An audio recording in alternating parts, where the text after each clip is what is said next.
एक पापी था, पापी स्त्रीगामी, बहुत कामी था। किसी भी स्त्री को देखता था तो वो उससे मिलने की इच्छा रखता था, धन देके या कुछ भी देके उसे अपनाता था। एक दिन उसकी बात हुई एक स्त्री से और उसने उस स्त्री को मिलने के लिए बुलाया। वो मंदिर, भगवान कुछ नहीं जानता था, उसने मंदिर में ही बुला लिया। कोई था नहीं मंदिर में, अंधेरा था, स्त्री आई नहीं थी, तो अंधेरा दूर करने के लिए उस मंदिर में उसने दीपक जलाया और दीपक के जला के देखा मंदिर में थोड़ा कचरा है, तो उसने वो मंदिर साफ कर दिया, अपने स्वाफी से साफ कर दिया कि साफ जगह पे तो बैठेंगे। इतने में क्या हुआ, गांव वालों की नजर पड़ गई, उनको लगा मंदिर में कोई चोर घुस गया, तो गांव वाले लठ ले लेके आए और इतनी जोर से पिटाई करी उसकी, इतनी जोर से पिटाई करी कि वो मर गया। महीना था कार्तिक का।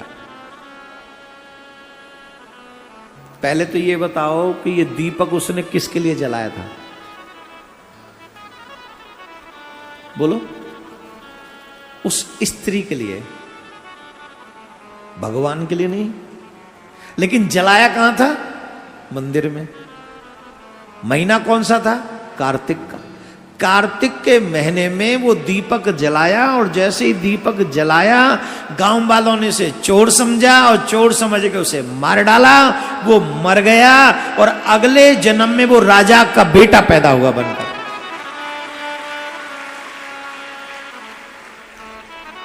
अगले जन्म में वो राजा का बेटा हुआ बन के पैदा।